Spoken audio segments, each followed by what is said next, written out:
We've had a lot of fun just performing in the odd thing here and there. And this is the first thing we've really created as a creative partnership.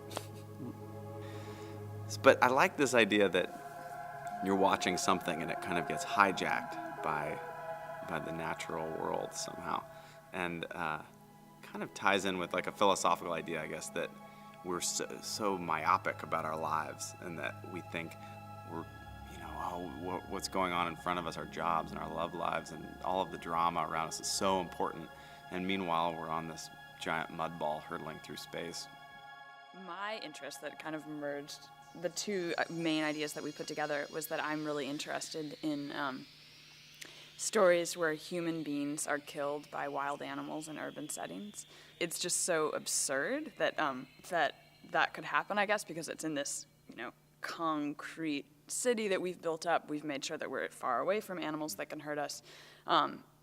But really, like, face to face with the tiger's going to win, and that's really the natural order of things that we've gotten so far away from. So I guess kind of collect these stories. I kind of collect these stories. I guess that's kind of what we wanted to capture in the play, is this comedy that's also very dark and terrible, but also very real and very rooted in how what the real natural order of things is. Now we're set in the headquarters of Convenience Foods, and I think where we're at is that it's a little bit like these two people who work in this place, and maybe they've worked there for just thousands of years. It's like all of human existence configured in an office. Slowly, the office gets absorbed by the earth. Our designer, Jessica Grindstaff, who's our set designer, was like, well, because we had this whole idea that we should take place in a kind of dark wood Victorian cabinet, and everything would be like these old magic tricks. She was like, and we were rehearsing up at Girard College, which is in this old mechanical school, this falling down industrial building from the 50s. She said, why don't you just do it in here? This place looks like Chernobyl.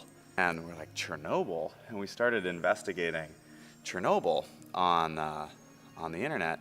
And since the meltdown, no people have been able to go there, and there's big concrete slabs over stuff. But the natural world has reclaimed Chernobyl. And there's species that have been reintroduced themselves to the area that have no sign of radiation.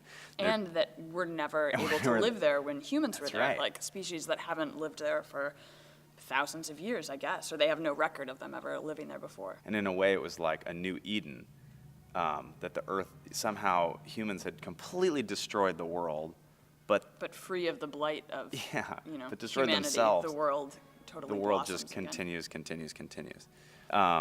So it's kind of both horrible but kind of wonderful. So in a way, this is about, maybe the destruction has already happened. Maybe they're the last two people on Earth, and maybe it's the last 7 days, if you think of it like that. So this is like the moment where the two people become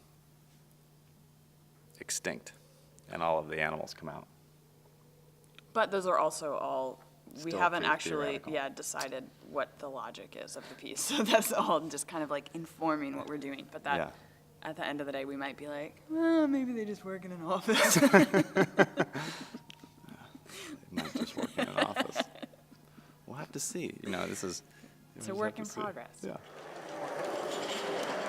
I think we really have a deep respect for each other's sense of humor and sense of art, and really that's why we're working together.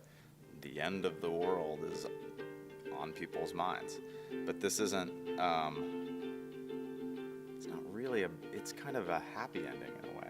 Well, I hope that it's funny and disturbing at the same time. Like, I really hope it's just not too weird. I mean, maybe it probably will be too weird for some people, I don't know. But I hope that it's really funny, but also dark and thoughtful and poetic.